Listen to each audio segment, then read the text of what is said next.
In this video, we'll analyze one of Monet's artworks, and you'll see what you can take away from what he did and apply it to your own artworks.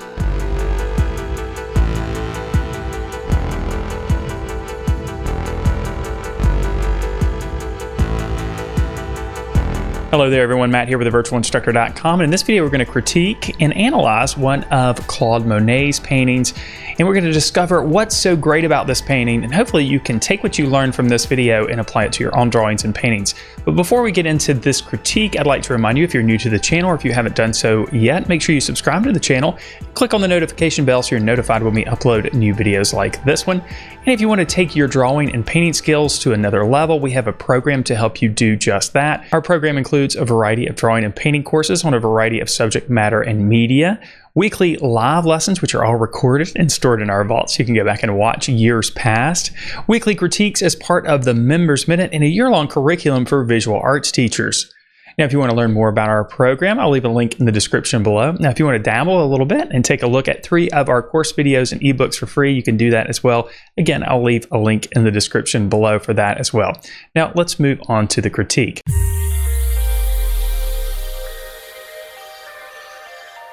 Now, of course, most of us have heard of Monet. We know him as being one of the Impressionists.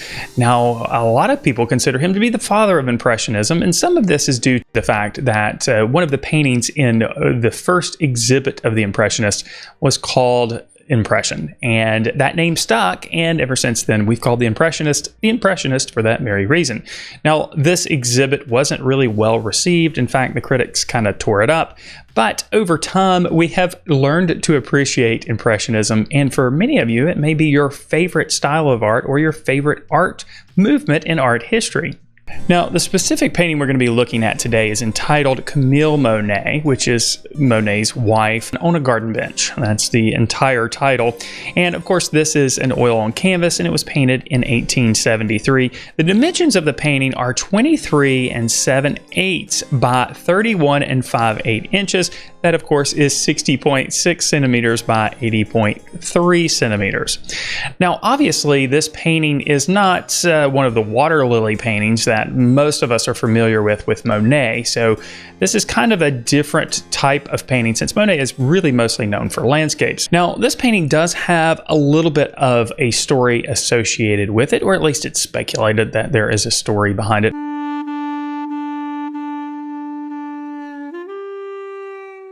As I mentioned before, Camille Monet, Monet's wife, is depicted in this painting, and in this particular case, she's holding a letter, and she also does look a little bit distraught. Now, it's speculated that this painting was created just after Camille found out about the passing of her father, and that note may be the news that she received of the passing of her father, and this is why she looks so sad and distraught. Now, beyond having a story in this painting, or at least a speculated story, this painting is very strong based on its composition. Now, composition refers to the way the elements are arranged within a drawing or painting, and composition, of course, greatly influences the way a viewer interacts with the piece and the overall success of the piece. So the first thing I like to look for when I'm analyzing a composition is the focal point. Now, the focal point, as the name implies, is the area within the picture plane where you're naturally drawn. Your eyes are pulled to this location. It's the area of focus. Now, there can be more than one focal point in a drawing or painting, but usually there's one really strongly defined focal point. And in this case, there are other subjects, but there is one clearly defined focal point, and that clearly defined focal point is Camille Monet. Our eyes are naturally drawn to her, obviously, but there are several reasons why this is taking place. First of all, she has eyes. Now, I know that might seem strange, but we're naturally drawn to eyes as human beings. So if we have an animal within the scene or a person that is looking directly at the viewer, then obviously we're going to be drawn to that location. When we look at the painting, we can see that she is actually the only person in this painting that is looking at the viewer. And since we can see her eyes, obviously we're naturally drawn to that location. Now, another thing that's happening here is we have contrast. Contrast is difference. Now, this can be difference in texture, difference in color, but in this particular case, we have difference in value. Value is the darkness or lightness of a color. And in this case, we have some dark values. See all these dark values here, and they're right next to some light values. So obviously we have contrast here, and because we have contrast, our eyes are naturally going to be drawn to that location. But there are a couple of other elements at work as well. Now, the first thing is the positioning of the figure. We can see that she is relatively close to the middle of the picture plane, but not exactly. So I would guesstimate that the center of the picture plane is approximately right where I put that plus sign, and you can see that she's positioned just off center. Now, placing her off center is really better than placing her in the center, and we'll have more about that in just a minute. If we place objects right directly in the center, it can create a more static or less interesting composition. So a lot of times it's better to position your focal point just off center a little bit. But if we position the focal point a little bit too far to one side of the picture plane or the top or bottom of the picture plane, then we might end up with a composition that's a little bit unbalanced. In this particular case, since she's close to the middle of the picture plane, but not quite, that's a great place to put the focal point. Now, we also have something happening here called converging lines. Now, we have lines that are actually visible, and we also have some implied lines as well. Now, these lines help to direct the viewer's eye to the focal point, again, Camille Monet. The very obvious lines that we have here happen on the bench. You can see each one of these slats creates a line, and we could argue that each one of these lines helps to pull the viewer's eye to the subject matter here. These are very clearly visible lines. We also have this edge of the path or walkway right here, and that's also helping to direct the viewer's eye to our subject matter.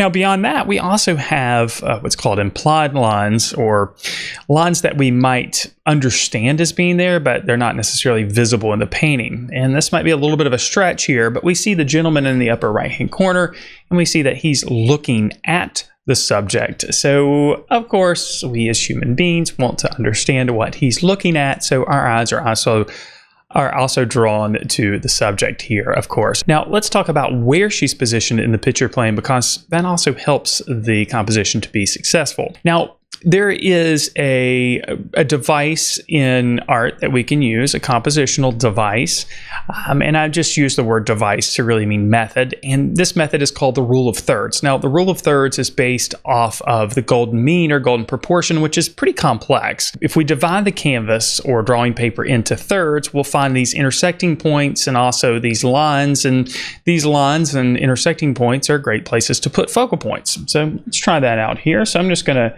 very loosely draw maybe where we might, oh, that's terrible. Let's try that again. Where we might find the rule of thirds, and this isn't much better, but we have, in this case, divided the canvas into thirds here, and let's do it vertically as well, or dividing it vertically, but we're making horizontal lines. So here we can see these intersecting points. There's one right here, one right here, one right here, and one right here.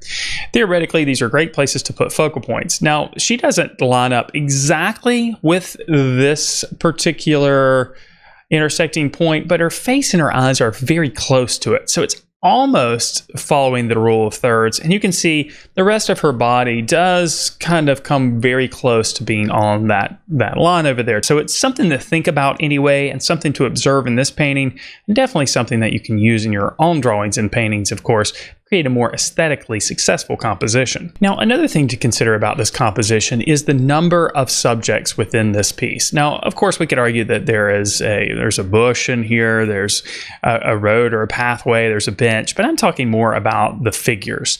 And in this particular case, obviously, we have three figures, 1, 2, 3, and 3 is an odd number.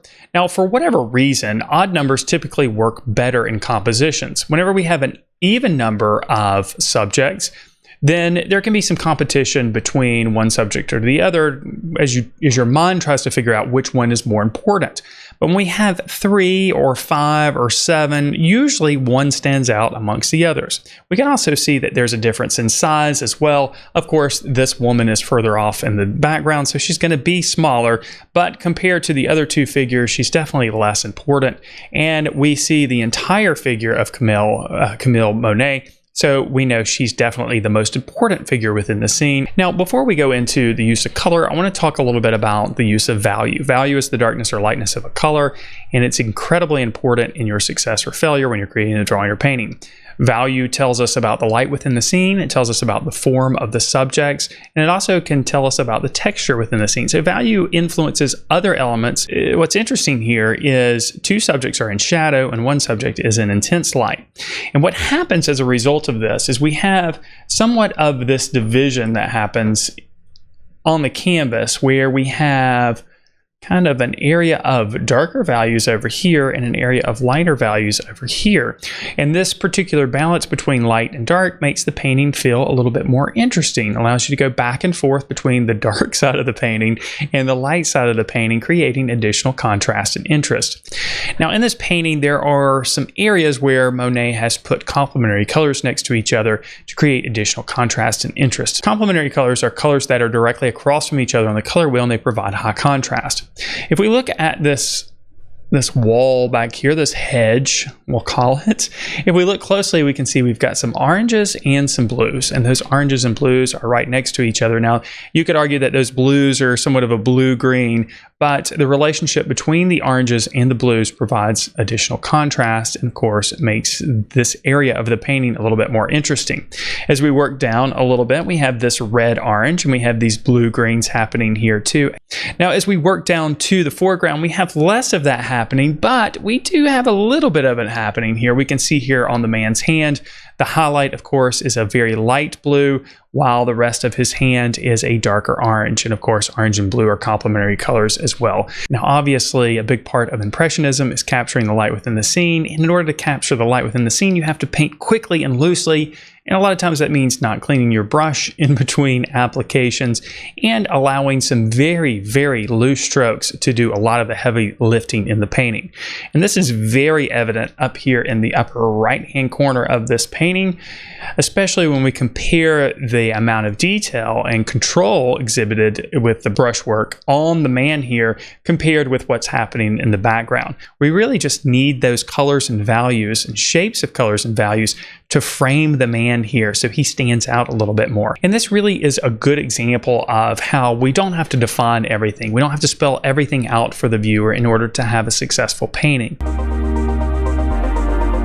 Now, if you missed my last Critiquing the Masters video, I critiqued a work by Van Gogh. If you want to check it out, I'll leave a pop-up card popping up somewhere here on the screen. You can go check that out next if you wish. And as always, I wish you all the very best in your artistic success.